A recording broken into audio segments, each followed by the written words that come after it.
Are you ready for cocktails and conversation? This is Herspiration Happy Hour. Happy Wednesday and welcome to another episode of Herspiration Happy Hour Season 5. Oh my gosh, you know what? I'm so glad you flagged me down, but this is your unapologetic diva, Dr. G. This is Cortina Peters, aka the girlfriend therapist. Oh, I'm sorry. Cortina Lewis, aka the girlfriend therapist. And this is Diana Richardson, therapist, your networking extraordinaire. Hi, everybody. Oh my God. So we finally got you in the house. How's it feel to be back home, Dr. Lewis? Yes. Why did I not take some time off when I got back? I went straight back to working. So last week, y'all know I got online and I was like going with y'all. We were driving from Fort Lauderdale back to Orlando. We got home like around midnight. I had patients the next day. I didn't give myself like no break. What the hell's wrong with you, girl?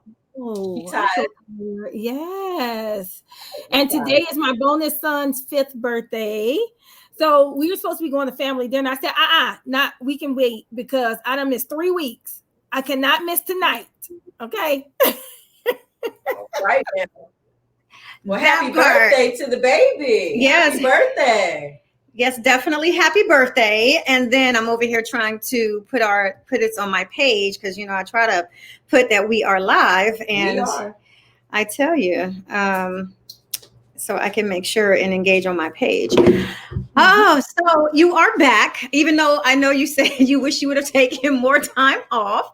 So you got to give us the rundown really quick. How does it feel being married, having it all behind you? Yes. It feels so I will say this. So technically we went to the courthouse on August 22nd and we were married since August 22nd. However, I didn't really and it's weird because I feel more married now than I did last month, if that makes sense. It does. It does. I don't know why. And I asked him, I said, I feel more married now than I did when we just had went to the courthouse, signed the papers or whatever. Because we had to do that first prior to us going to Mexico, or they would not, if we didn't have the paperwork, they wouldn't have let us do it. Correct. So, it's so weird though. It's the weirdest thing to me. Like, I don't feel like anything has changed, like our personalities or anything. I just feel more married. And the dress and the full experience, you know, walking down the aisle, going through the ceremony, you know, it was just a different experience. Maybe that's what it was. I don't know. Maybe I have no idea. Because my first marriage, it was very small, intimate, private, and everything like that.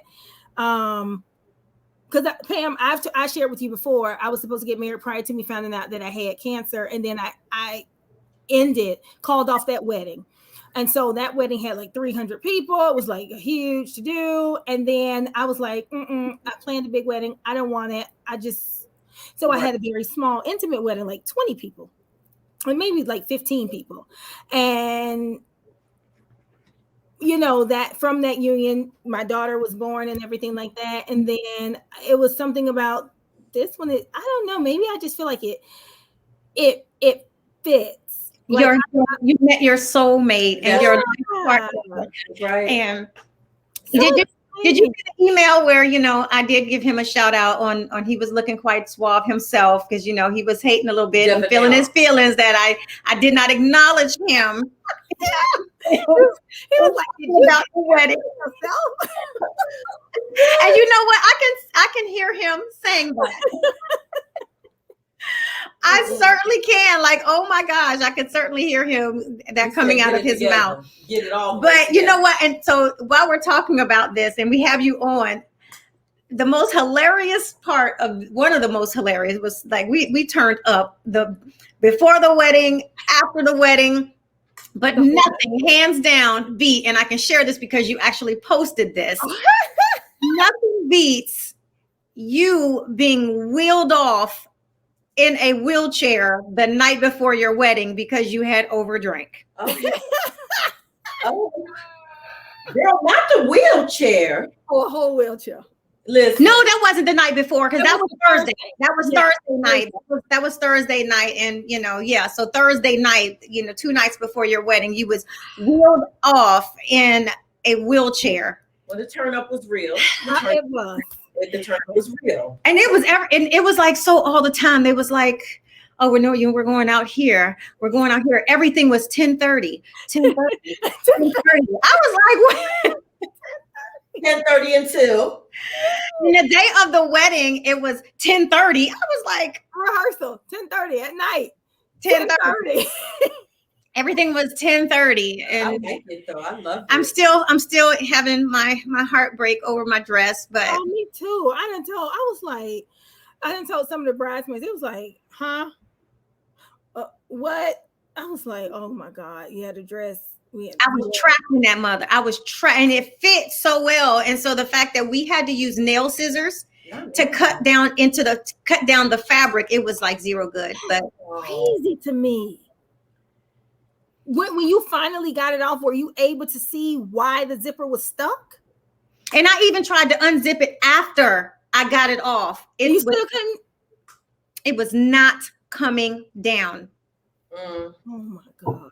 So I would have had to have that whole entire thing replaced, and they would have had to add fabric because of how we cut it. She would have had to even it out because it was like jagged, because we cut it with, like nail trimmer, like, the little itty bitty ones that come in a nail manicure. You know what I would have did? Took a picture of me trying to get the zipper down, having to cut the dress off, and send it back to them and say, we was trying it on to try on the dress because the wedding is coming and we couldn't get it off. I couldn't get it off the day of I don't know. That's what I'm talking about. Tell them it was try on. You know how I know that it was a defect the second time? Because I actually tried the dress on. I have a picture of myself. I know, you sent it to me. And had no problem. But that night, I don't know what the hell happened, but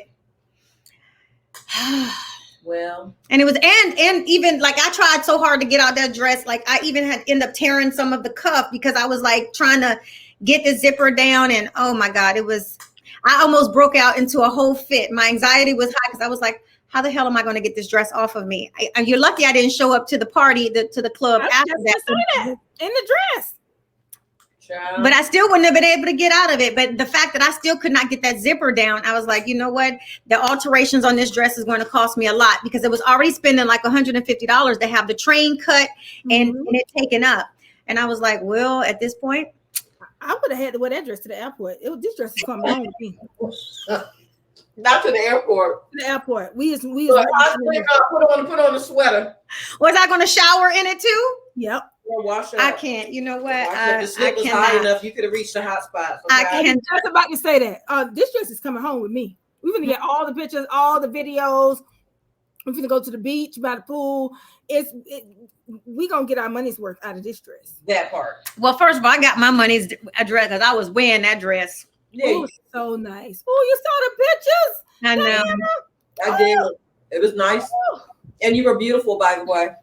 Absolutely stunning. They was beautiful. Oh my God. Oh, girl. And I have to say, you being a bride, I know if you ever in a wedding, because I know there were some single ladies in the wedding party, like somebody needs to just say, we don't need to wear makeup during weddings. Because you should have saw all of us was like sweating. No, it was the crying. When you from the moment you was in the carriage, we was like, I cannot wait to see it. Like, I want to see like what it looks like, because I posted it, and it's in the I didn't catch the whole thing because of course I was on the wedding thing, but Tasani caught what she could from where she was at. But you can see yourself going, it's coming around.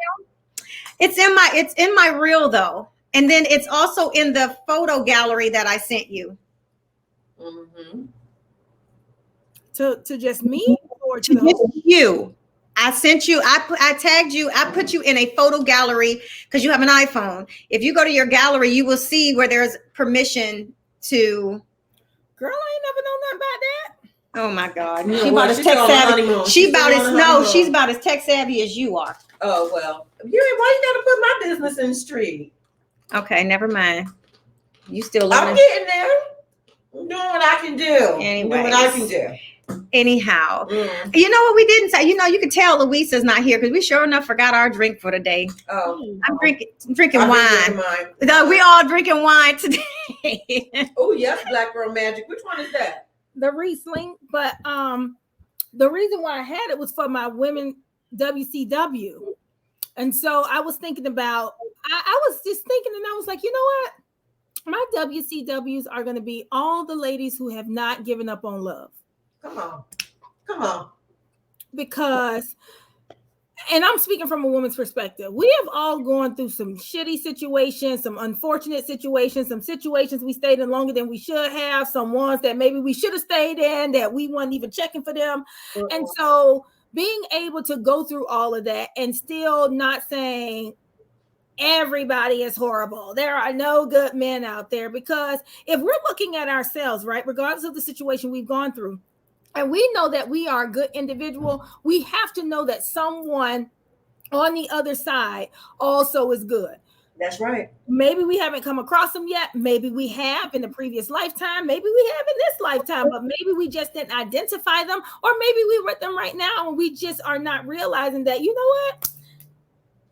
Dang, not everybody is a shitty person. And maybe I need to look within or open my heart up a little bit more and realize that, yeah, I am deserving of love. I am deserving of whatever life that I want with a partner or a mate. And so for all of the women who have not given up on love, for all of the women who have not sacrificed what they want or wavered in their standards or whatever it is that they are hoping for, whether it's a partnership, whether it's marriage, whether it's long-term romance, that is who I want to give a shout out to. And that's who I want to be my WCW for today. Amen. I love that. You know what? Really quick too, while we're talking about that, my WCW, her name is Dawn Charleston Green. She was one of my authors she was one of my children's book author on my tour. But I'm going to tell you that just in line with what you said, she's the creator of Dawn of a New Day 365, and which is a movement focusing on women journeying through everyday life, the good, the bad, the unexpected, and the ugly, and overcoming the truth and transparency, seeking transformation. Yes. So I love that, you know, when we talk about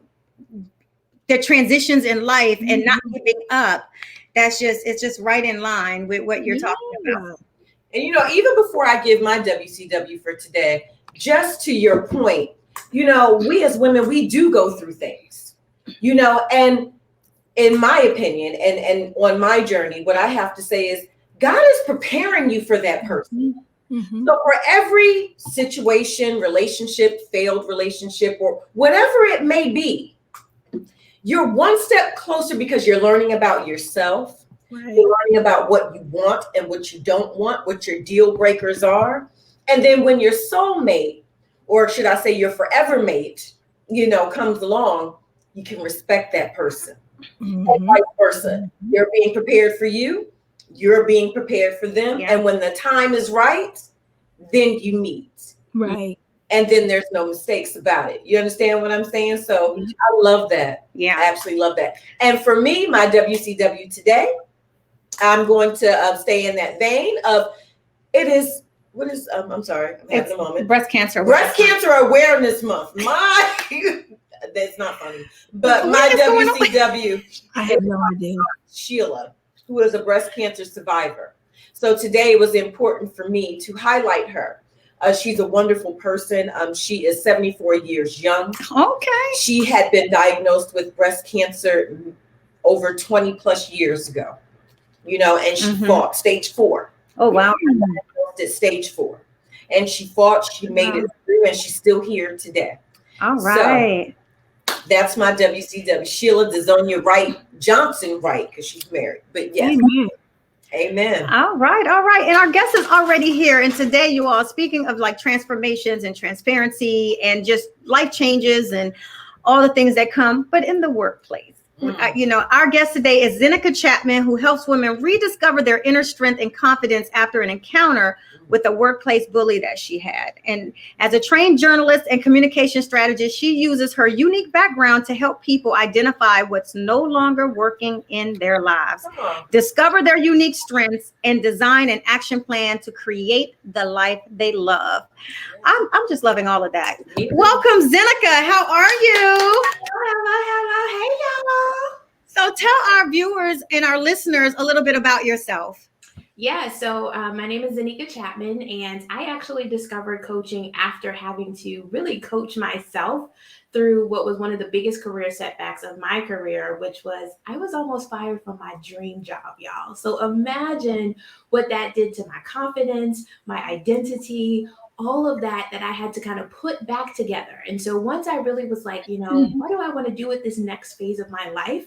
It really was helping other women, particularly women of color, really understand what workplace trauma looks like, because we're really good about highlighting and pinpointing trauma in relationships and family trauma, but we tend to gloss over the trauma that happens at the place where we are the most, which is work. So I have really been able to build a coaching practice around helping women identify what trauma looks like, and then to really heal from that and put themselves back together again, because we often think that, oh, all you need to do is get another job. But what happens when some of that trauma follows you into the next job? Ooh, that's a lot. Absolutely. Look at Cortina's like, yeah, our therapist up there in the corner who probably sees that. Yeah, really. And, I think people, and one of the things that you said hit the nail on the head. People in their mind, they think, if I just go to another job, and I hate to be the bearer of bad news, but if you continually go from job to job to job and you're having issues on top of issues, you are the problem. Yep. And that's exactly what happened to me. Was I got the new job and it was a great job, but I still had all of the, man, they're going to find out that they hired the wrong person based on what I had went through. It was the trauma and the negativity that had happened to me in that role. I started to believe it and internalize that. And I took all of that stuff with me, and I had to learn and teach myself how to let that stuff go. Awesome. So how did you do that? Yeah. So one of the things that I did first, I actually, and I tell my clients to do this, it's a big part of my coaching practice, is I learned to leverage my strengths. Because one, for me during that time, it was such toxic and negative thinking and just toxicity all around me that I really had to say, well, who am I? And sometimes, when you don't know who you are, when all you know is the bad stuff, it was, well, you're the girl who couldn't write. It was all the negative stuff that they told me. You're the girl who can't think on her feet, the girl who's not productive, the girl who doesn't meet deadlines. And I actually went back to something I'm sure we have all done, which was a Clifton Strength Finder. And I was like, tell me what to do. Tell me, what strengths do I have? How do I bring more of myself into this role? Because at the time, that actually felt like it was real hard data. It wasn't my thoughts getting in the way. It wasn't somebody else saying negative things to me. It was like, all right, this assessment that's tried and true, that has been tested over and over again, says that I am amazing at communication. It says that I'm a great connector. Those are great skills to have, that I can bring people together, that I do really well at taking these big concepts and making them make sense to any and everyone. And I started to work from that place today. And I just, every day, instead of getting stuck in my head, I just said, all right, how can I take one of these strengths and bring it to work every single day and work from that? And little by little by little, that brag book got bigger and bigger and bigger and bigger, to the point where I didn't need to pull it out anymore. I could walk into that room and I'm like, listen, I am the table. What do y'all need? Don't ask me what I bring to the table. I am the table. You have magic here. Let's get to work, So what are some? No, Go ahead. Okay, so let me just ask you this while we're still on that, in that vein right there. So you had your dream job, right? And so then there was negativity going on there, and they were saying different things to you in terms of your work performance or whatever that situation was. So when you obtained this dream job, did you feel deserving of it deep down?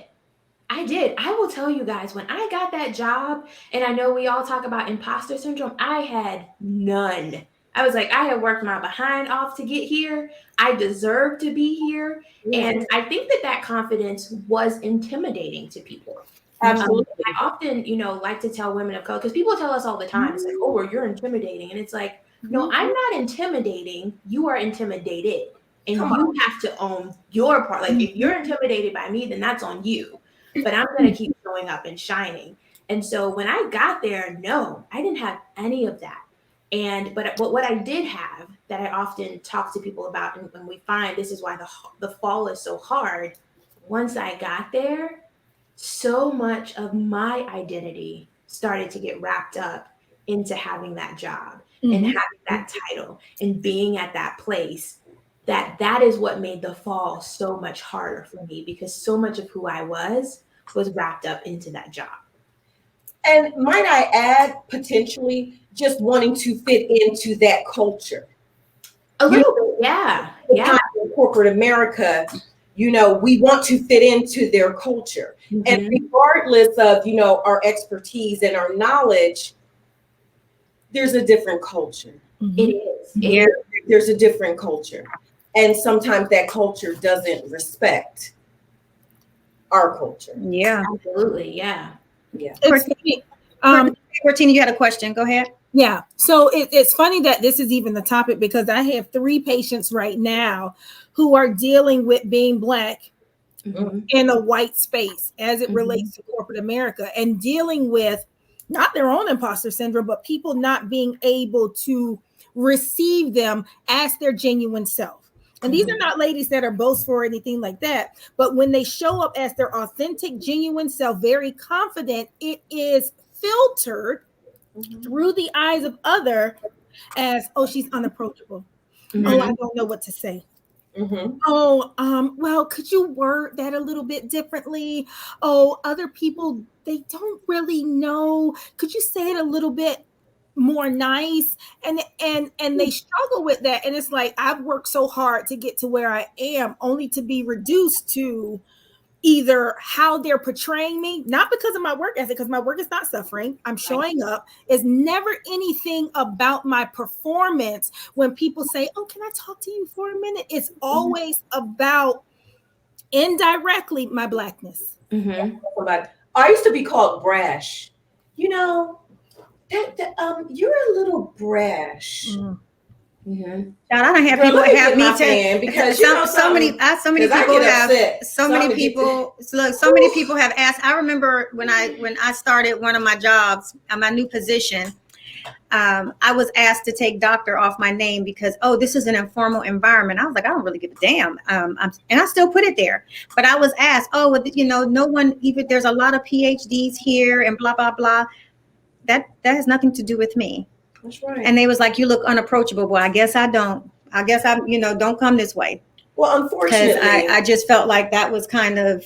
Black women are always, and I'm just going to say it, I'm sorry, but Black women, especially intelligent Black women, are always labeled it was as from the a Black angry woman. Black woman because we know our shit. Yep. I'm sorry, I said but shit. But it was from a Black woman. Them too. Yeah. Don't get me started on that. That's a whole nother topic. But Zenica, so when you began having this toxic, interactions with your counterparts, and you allowed that to infiltrate, because we're human and it happens. Yes. So you said that, you went through and, you started, I'll say affirming to yourself what your strengths are, who you are. Acknowledging that. So what was the exit point? What was the breaking point where it was like, you know what? Me and all this greatness is about to go.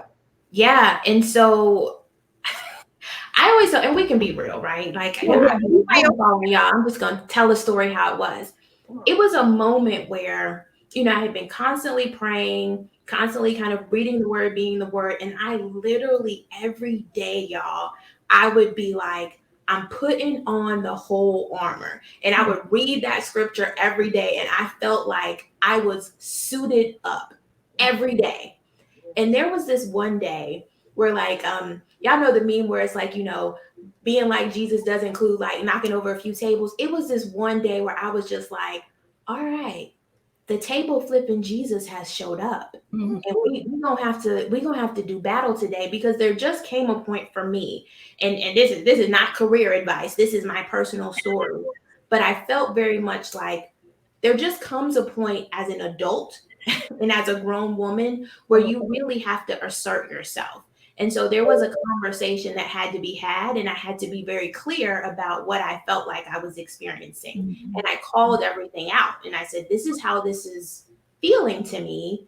And it probably was not the most professional conversation I've ever had, but it was the proudest moment of my career, because I walked out of that door and I said, okay, whatever happens now happens. And God, I'm turning this situation over to you. And I fully expected to be walked out of the door. I felt like I tried to maintain as much professionalism as I could, but there just came a point for me where I had to stand up for myself.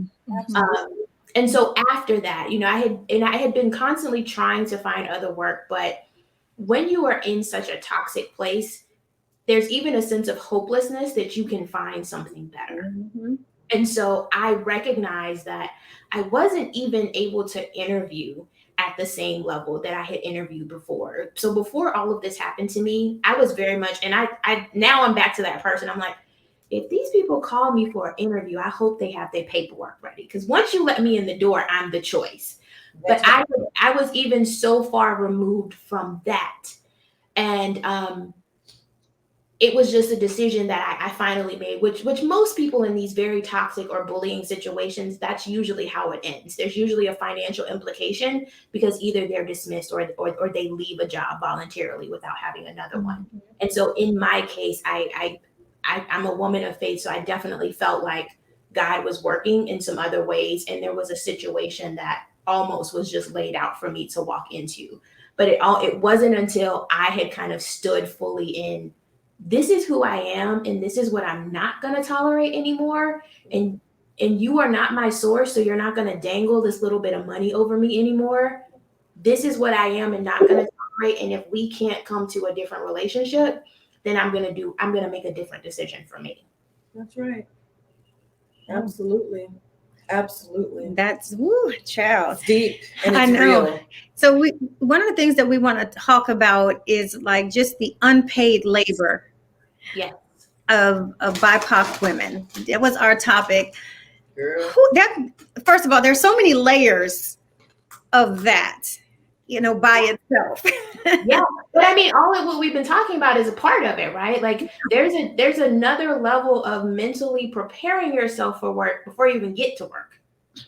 Yeah, but I also think that as a Black business owner, amongst other Black business owners, and saying, I don't know, do you 100% work for yourself, or do you still tied to like corporate America, or which one? Yeah. So I'm in both worlds. Yeah. Okay, so you're in both worlds. The three of us are not.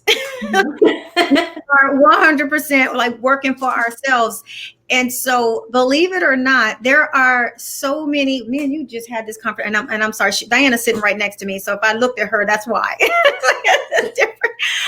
With two different computers, but we had this conversation today about people asking us to do things that we get paid to do as a favor or free. So, and what I meant by that, our conversation was, I'm a full-time writer. I write everything. You name it, I write it. I work with a lot of different people that write. So I do have, specifically, I have friends that they'll say, hey, can you write me my social media caption? And I'm like, at this juncture, no, not unless I'm paid, because I'm paid to write that. And she was like, well, that's not nice. I said, but it is. When I'm on vacation with people, I want to check out. I don't want to be writing anybody else's social media caption, bad enough I have to write my own. So how is that a bad thing? And she was like, that's just so not nice. She calls me mean anyway, but she said it wasn't nice. And so when we talk about unpaid labor, we forget about the things that we are paid to do just as favors to our friends, not realizing that we're not asking them to do us favors for free. No. So we have to be very careful about our own unpaid labor that we are out here consistently giving. Now, a few times, certainly, but when we're out here consistently doing things, we don't realize that, wow, wait a minute, I'm still at work and I'm not trying to be at work. That part. Yeah. And I can imagine, even with you being a coach, that you might have friends who might need a little bit of coaching. And Cortina, you might have people who need a whole hour therapy session with you that they're not paid for because they're your friends. They'd be like, girl, what you doing? need to talk. I need to talk. Hey, girl. I'm guilty. I admit I'm guilty. I'll have to call her and say I need your opinion on something, but not even as a therapist, but just as a friend, because I'll be fucking, I'll be on 100. I mean, ready to just go. But then it also goes back to people, even Cortina, even though she's a therapist, she needs her friend, her tribe, and her therapist, just so that she maintains some level of sanity too. So we all need one another. I think we just have to be conscious of where we put boundaries there, because it's one thing to be taken advantage at work. And then when you come home and you have to, be taking advantage of friends, we have to be able to put boundaries in place so we can have our own real self-care time. Yes. And so how do you find that balance? Because you have corporate America, you have your coaching. So how do you shut off? Yeah. So one of the things that I do as a coach, and I think I'm the reverse. So I remember, y'all, I went to brunch with my friends and I got home and I felt so bad because I was like, I literally started coaching them and they did not ask me for that. And so I draw the boundary now that when I'm just kind of hanging out, or even when my friends call me with the, hey girl, you got a minute? I will ask. I will say, are you just calling me because you need to vent and you need a friend, you need a sister girl? Or did you call me because you want some coaching for this? And usually they'll say, well, I was kind of wanting both. And if I'm up for it, I'll say, all right, I'll give you 20 minutes, or I'll give you the next 30 minutes. Or I'll just say, you know what? Today was a lot. Let's maybe talk tomorrow. So, because usually my friends, I'm like, this is kind of who I am. I don't really separate being a coach much from who I am.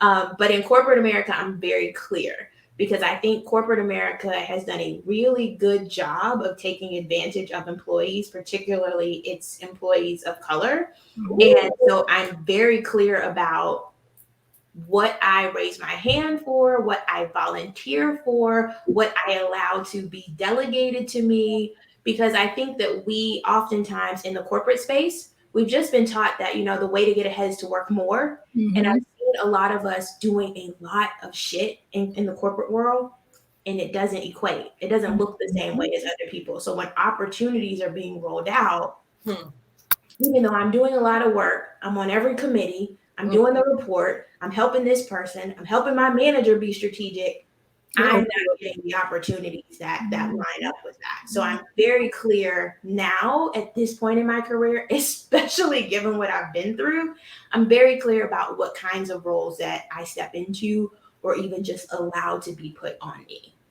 I also tell my when I'm working with my patients, because a lot of them, we feel like we have to be there for everybody, no matter how emotionally exhausted we are. And so I say, when a person starts to get on the phone, like, hey, I need you, you can say, okay, what do you need from me? Are you looking for me to listen?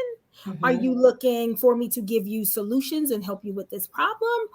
And then based on what you have, as a result of what they say they're looking for, then you evaluate yourself and ask yourself, do I have the emotional capacity to give them what they need? If I do not have the emotional capacity, I can say, hey, I can listen, but I don't have the emotional capacity to help you troubleshoot this particular situation.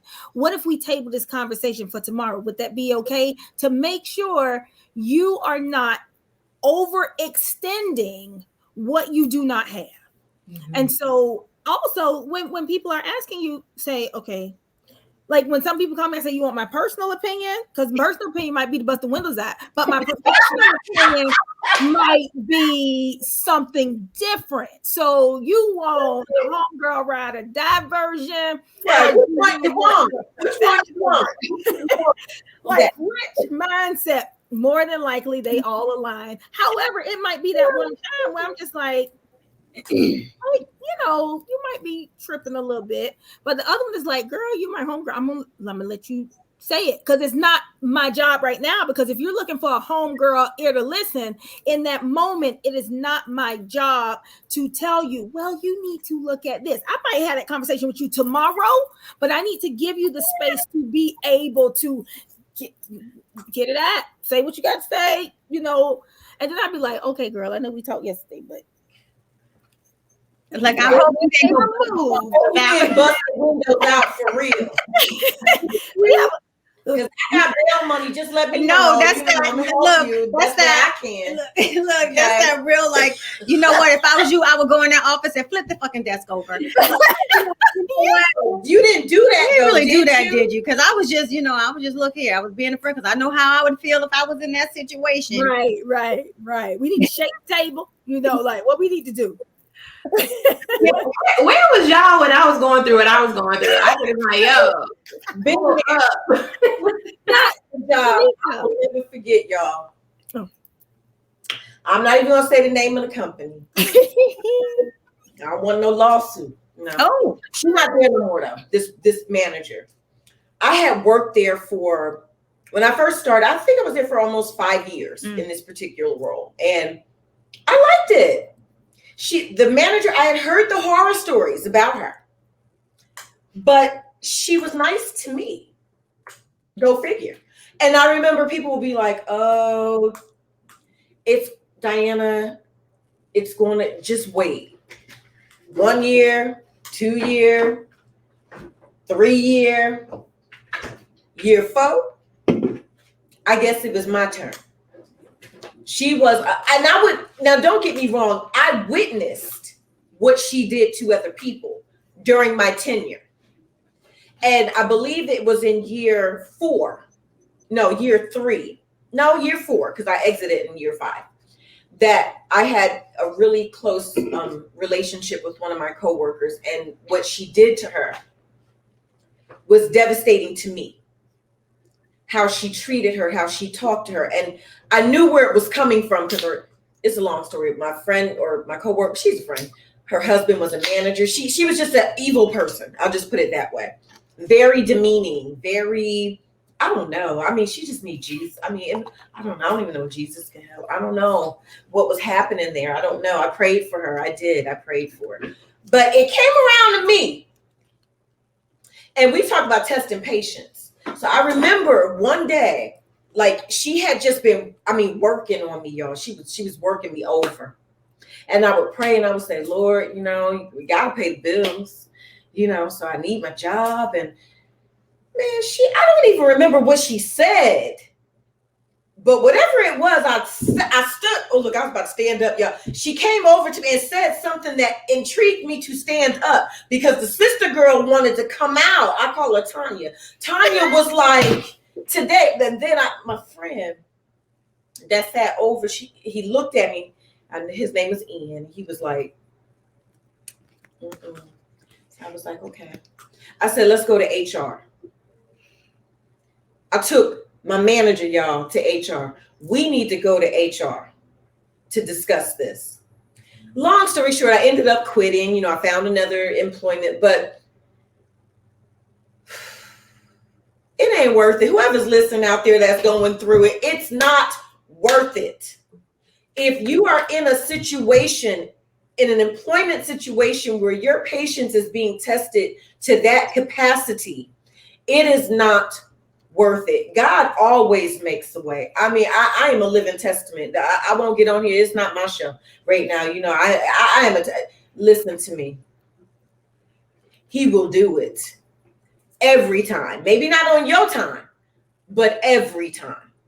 I'm sorry. I had to get that out because I had a memory. It was a flashback moment when I wanted to really I jumped up because I wanted to put hands on her. I'm going to be honest. I wanted to touch her that day. Good Lord. Okay, go ahead. Definitely is not worth that. No, it's not, because I'm not going to jail. Neither is busting out the car windows. But you always, but you know what? But you always got to have one of them ride or die friends. I heard. I'd be like, just have the shovel or the bill money. One of the two. So Zenica, what's next for you that's coming up? You do coaching. And so is there anything that's specific that you want to highlight, your programs, or anything else like that? Yeah. So can I give 2?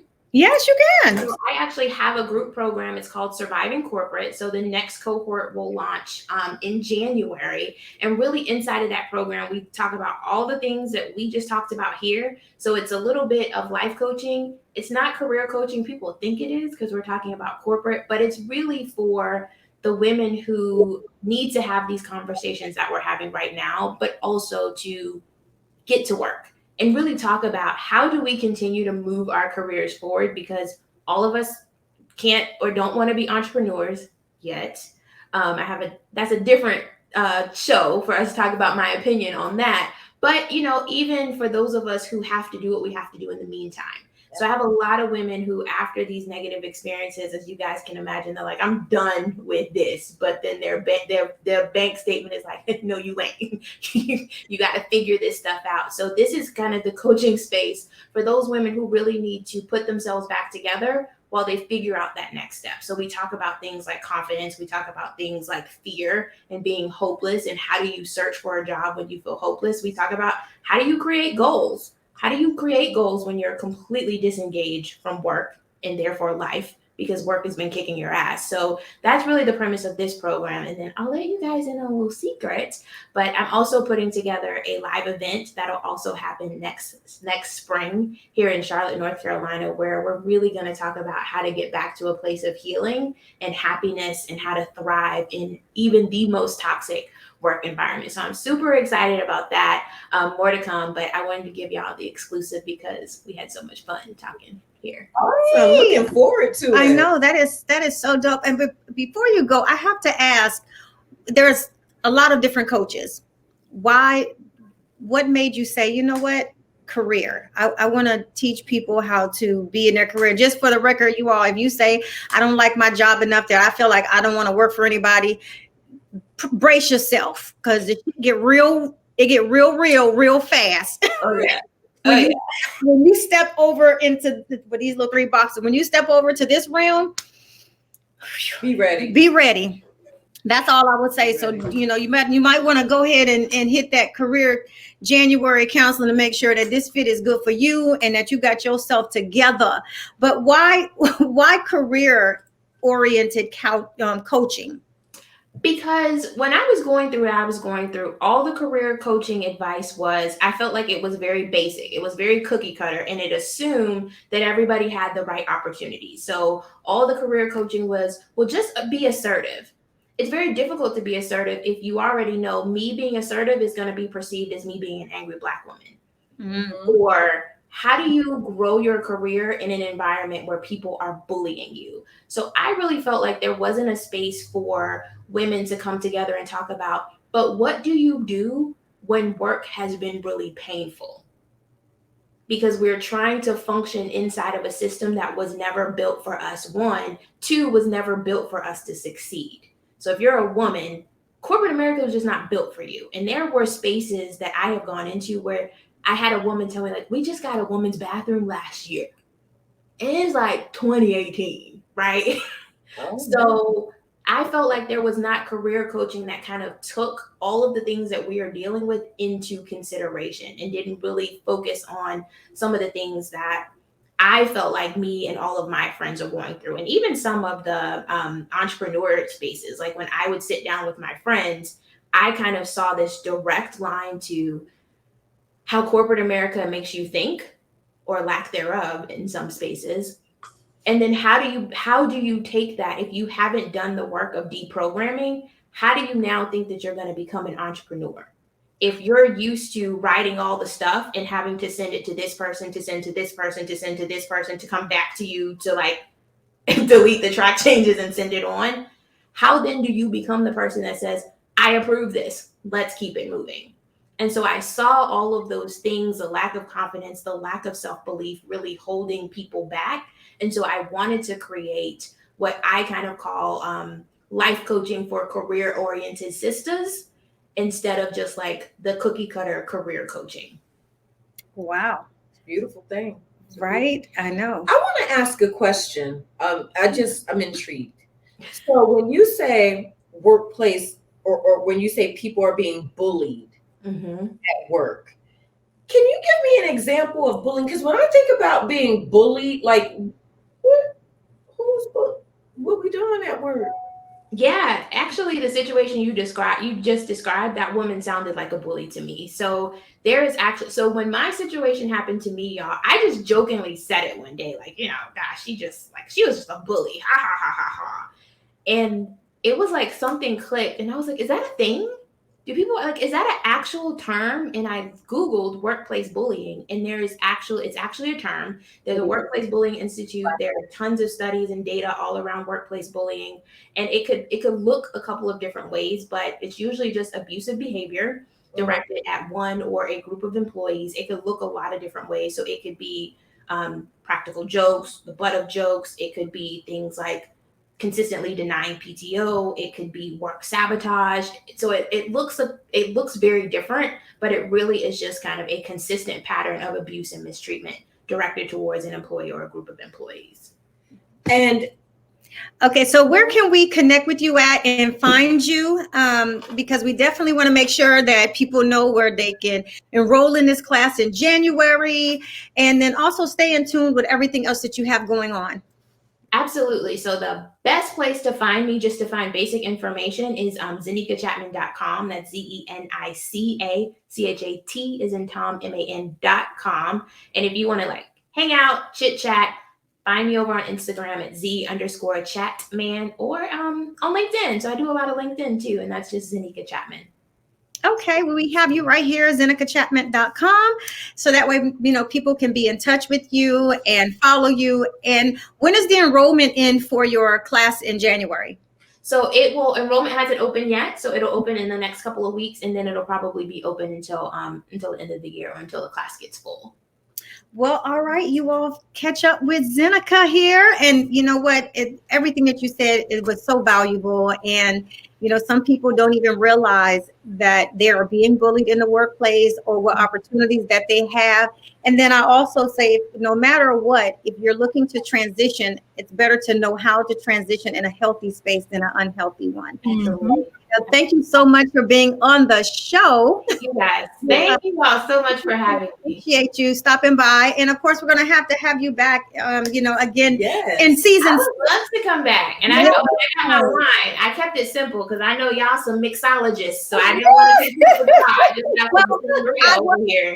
Look, I was having wine at first. I don't transition to beer. I know. And I transitioned to water. That part, right? But thank you again for coming by and dropping those gems and sharing what you have coming up. You are going to definitely have our support, and we'll make sure and blast that out, what you have going on. Follow us so that we can share your content once it's released. Just make sure, just send it via email so that we can, make sure that we support you. Oh, I sure will. Thank you so much. Oh, you're very welcome. Have an amazing rest of the week. Yes. Thank you too. All right. Bye-bye. Awesome. I know. You know what? And I it's coming from the government sector. I never worked corporate America, but I definitely did work for the federal government. And that's just, I don't know if that's better or worse than corporate. I mean, I honestly don't know. But I will say, there are higher ups that after you reach a certain level, that you realize it becomes more political. Absolutely. And the last maybe 6 or 7 years, maybe a little more than that, 7 or 8 years of my career was highly political positions. And man, just the way that, you learn, I'm grateful. When I worked for State Department, you really learn the level of diplomacy and assertiveness and professionalism, even when they piss you off. Mm-hmm. And so I was grateful for that, because that's one of the things that's really carried me as an entrepreneur, in how I was able to succeed the rest of the way. And actually when I first went into federal government, I had to learn to deal with stuff. Working for law enforcement, you all, is a little bit different, because their culture is super disrespectful to women. It's heavily male dominated, and it's super disrespectful to women. That's just my opinion. Having worked in that environment. And then of course, a prior service Army. It's the same way. So you learn how to acclimate. I always say I'm a chameleon. I can acclimate in many ways, but what you won't do is disrespect me. And I would have to say the same thing for corporate America. Corporate America is for white Caucasian men. Oh, I mean, that's the only way I can put it, and coming in as a woman, let alone a minority woman, an educated minority woman who speaks well. yeah. Who, I can't even tell you how many times I've had people say, "Oh, you're so articulate." Well, what else am I supposed to be? Am I supposed to sound dumb? Right? Like, I'm yes, sir. Oh, wait, I'm not going to do that today. But you understand what I'm not. Yes, sir, master. Yes, sir, master. Can I get you some coffee? Let me stop. Okay, so back to what I was saying, because I'm turning the leaf. But it really is designed for white Caucasian men, and it's hard for women, period. But minority women, it's doubly, it's very hard. And I did my bid. And don't get me wrong, I call it a bid because it felt like jail. I'm grateful for the opportunities that I've had and for, the income that God had afforded, because, it was through these things that I was able to do things that I'm doing now. So I don't take it for granted, but the experiences will carry me a very long way. Oh yeah, I definitely agree. In life, a very long way. And it took me some time to get to that point. Younger Diana was like, what? But, as you mature, you do learn to adapt. But then when you felt, or when you know that you're supposed to be an entrepreneur and you have that tug, and then your purpose has been revealed, it's time to make your exit or your exit strategy. And then it's time to go, because you can't sit there anymore. I know I couldn't. I know. I was crying, literally, like real tears. Like, I can't.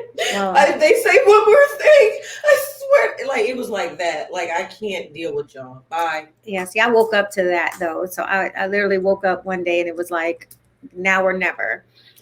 Dr. Lewis. Yes. That's going to be so hard. Oh my God. I know it is. Such a transition. I like it. I love it. How long did you work out in the, I don't know whether corporate America or for another agency or whatever, prior to stepping into your own? My whole career. I got my own. So I was a nonprofit for a while, and then I went into for-profit, which for-profit is way more cutthroat because you have the then not-for-profit. And when I say cutthroat, you have the board. I mean, you have the boards in nonprofits, but more people who work for nonprofits, they're a little bit more liberal. It's to help the undeserved, the underserved populations and things like that. They have a little bit more of a heart.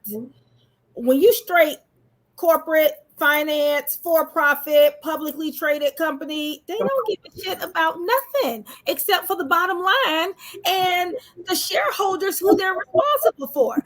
So they can make decisions, cut programs, whatever, without even blinking the eye. And you over here as the therapist, like, you want me to, I'm sorry, you want me to go tell 15 of my therapists they ain't got no job after January 1st? Oh my gosh.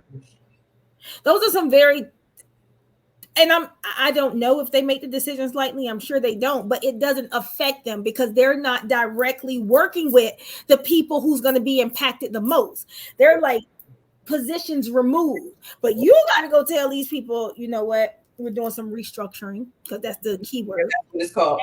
And, after this time, we'll give you a severance package and all of this. But that's hard. You get to know people as a clinical director. You get to know people's families. Not saying that you're intricately connected with them, you're hanging out with them. However, you get to see what they struggle with, how they've grown and stuff. And the disconnect from the top owners and CEOs and executives of the company to the workers, there's a huge disconnect there, and it's challenging and it's difficult. So being in my own, I don't have to get about that kind of news, because I have all contractors and they pretty much do their own thing, which is great, but I still get like the best of both worlds where I can create an environment of family and support and not punitive and okay, this is it. We only care about profits, but we don't care about people, because that's totally not in alignment with what we're doing. We're doing therapy. How can we not care about people? So being in my own thing, I'm blessed to be able to create the environmental dynamic that I did not see in corporate America. Absolutely. I love it. I do too. I love it. Very true. And so how is the Noir Center going? Is it everything that you expected? Oh yeah, it's going great. You know what? It's so funny because I was always afraid not, because I have this huge rent bill because I have this building and everything, these offices and everything, and it's so funny how God will always prepare you. Yes. I remember when I got my first office, I was crying about $400 a month. I was like, how to pay this? And then I moved and got a little bit more fancier with glass doors and all of this. And I was like, how to pay this? Now I'm paying something that's like way more. And I'm like, you know what, God, you be doing it. Because I told you, I was like, okay, we moving, we expanding. I need for you to produce X, Y, and Z. And then guess what? It's like, I'm not even missing anything. I'm not even feeling as though I'm paying triple what I used to pay. You know what I'm saying? It's so different, which further tells me I'm doing what I'm supposed to be doing. That's right. Amen. You're on purpose. Yes. Love it. I can't wait to come and see the center. Yeah. When are you coming down here? November what? I was supposed to be there a little sooner, but I got jury duty on the 14th. Oh, dang. Okay. So, but I mean, I have to be in Orlando no later than the 17th anyway, because I have the 18th and 19th where I'm still teaching, but I'll still be in the area till the 20th, unless the 21st is cheaper to fly. Well, you know what that is? That's the classic weekend. Oh, say what now? That's the Florida Classic weekend. It's real big up your chest. So yeah, I'll be there. I will be there. And I think in the mornings, I think I have one afternoon one at like at 1 o'clock. So all of my evenings from 3 p.m. on are like free. Okay. And if it's in Orlando, I will be in Orlando. Oh, it's in Orlando. Yes. Okay. Well, see. Yeah. The city be packed, so you might be like, "What the hell happened to Orlando, child?" That's where everybody come. All the so first of all, my hotel is paid for, so that comes with me speaking. Well, I know. I'm saying you may be like something that'll take 2 minutes to get an Uber. It might take 2 hours. Oh.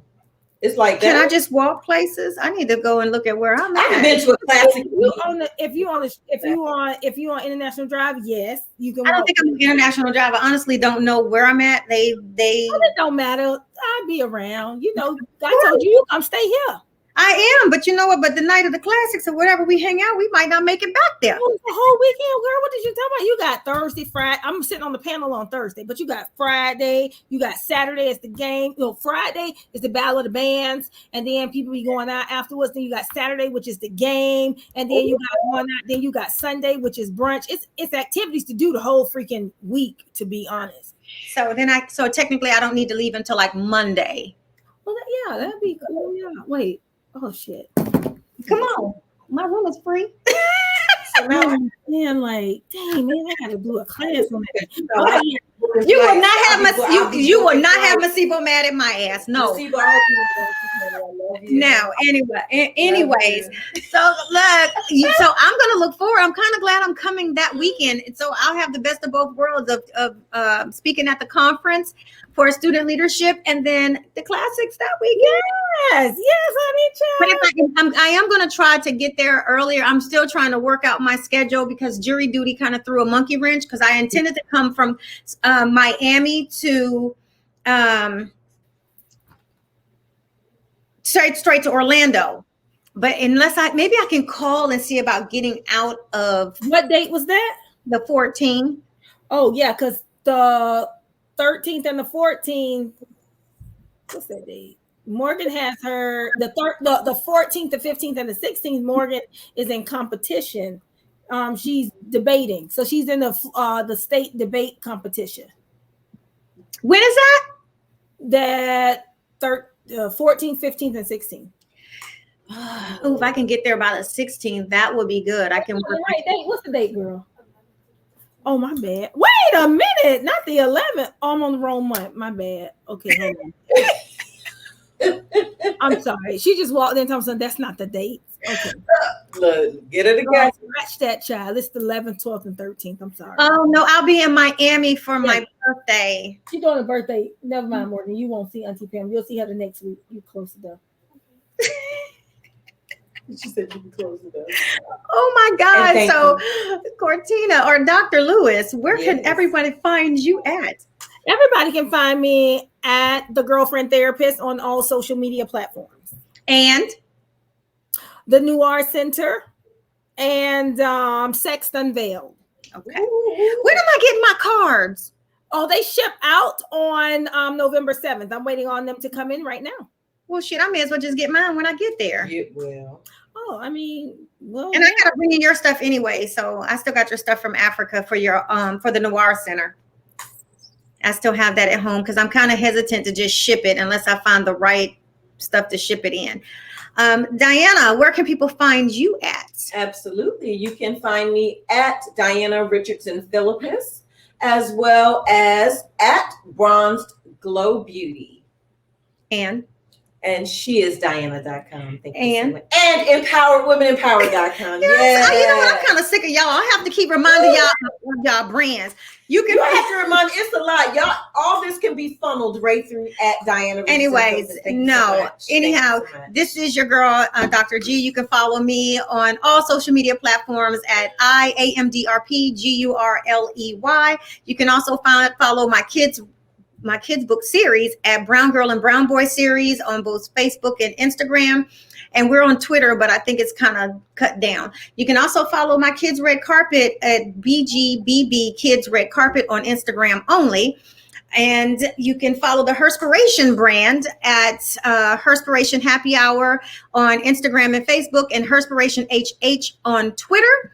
The other thing is, if you would like to be on the show, you can just hit dawentertainment.com/podcast. And I think we only have a few more weeks left once November comes in. Next on our next guest next Wednesday is Jill Nagel. She'll be the next featured guest on Herspiration Happy Hour. Man, I'm telling you, I got to get my life right. If you like what you see, you don't forget, you can also hit us in the tip jar at www.buymeacoffee.com/HerspirationHH. But, you don't necessarily have to buy us a coffee. You can always buy us a drink. And that's what we are here for. All right, ladies, do you have any last minute things that you would like to say before we go? As a matter of fact, what's next weekend? You know what? Look, next week, November 2nd. I am so ready for November to come in because we are in full swing of Scorpio season. My sister's birthday, November 1st. So, your birthday. I know, and I don't even know if I'm going to be on the podcast. I've always shared that I rarely miss a podcast, but look, November 9th we have the 2nd and the 9th. I'll be here on the 2nd. And my birthday is November 8th, which is also election day. And then I'm traveling to Miami on the 9th. And I'm trying to decide if I am going to be on the podcast or if I'll be too drunk to be on the podcast because I'm still turned up. Let us know. I'm too drunk to celebrate with you all. But I will see. I never know. I might pop in for a little bit. But, we all definitely appreciate you all for always coming out and, just being with us, tuning in, downloading the episodes. Trust me, it never goes unnoticed. And we are super appreciative of all of our viewers that go back and watch it live or go back and download it. If you have any show that you would like as a topic for us to discuss, because, it's literally happy hour. We talk about everything. And I do mean everything. Yeah. Nothing is off the table here. So feel free to come and be a part of our show. And we also keep in touch. So we answer to comments and all of that stuff. Ladies, it's been a pleasure. And as always, cheers.